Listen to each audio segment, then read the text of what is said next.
Good morning.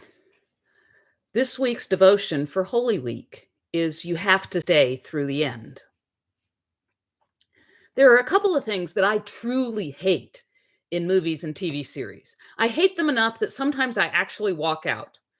And John Paul has gotten used to me saying, "You can watch this without me until this part's over.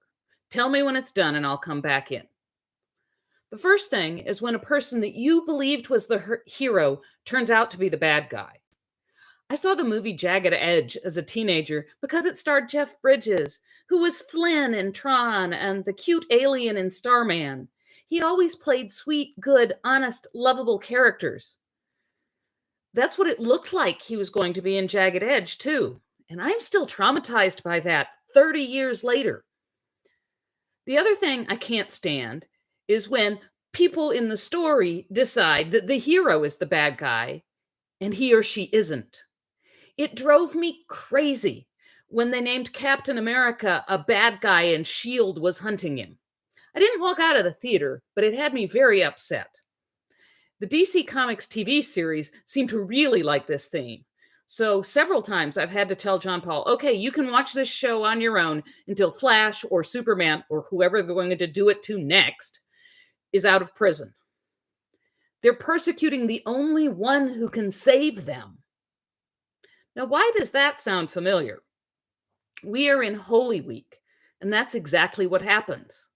They not only arrest Jesus, but they torture him and put him to death. They crucify the only one who can save us.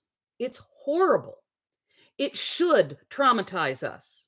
It is the most unfair, unjust, horrible thing to ever happen. But it had to happen. Jesus had to die to save us. So I'm going to encourage you to hang on until the end. Don't walk out on Jesus' suffering. Go to a Maundy, Thursday service and a Good Friday service. And if you can't find one in person, Wood Forest is going to do live streams of them on our Facebook page at 7 p.m. Central Time on Thursday and Friday nights. We need to hear the whole story to really understand the unbelievable joy of Easter. If you stay until the end, good will win, justice will be done, and Jesus will be our salvation. In closing, I will read you the gospel lesson for the Wednesday of Holy Week to get you started on your way to the cross. Listen to John 13:21 through 32. After saying this, Jesus was troubled in spirit and declared, "Very truly I tell you, one of you will betray me."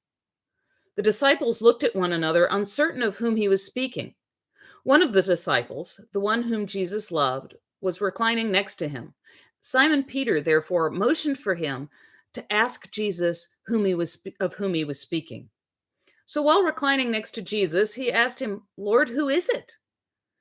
Jesus answered, "It's the one to whom I give this piece of bread when I have dipped it in the dish." So when he had dipped the piece of bread, he gave it to Judas, son of Simon Iscariot. After he received the piece of bread, Satan entered into him. Jesus said to him, "Do quickly what you are going to do." Now, no one at the table knew why he said this to him. Some thought that because Judas had the common purse, Jesus was telling him to go buy what we need for the festival, or that he should give something to the poor. So after receiving the piece of bread, he immediately went out, and it was night. And when he had gone out, Jesus said, "Now the Son of Man has been glorified, and God has been glorified in him. If God has been glorified in him, God will also glorify him in himself, and will glorify him at once." This is the word of the Lord. Thanks be to God. Have a blessed day and a blessed Holy Week.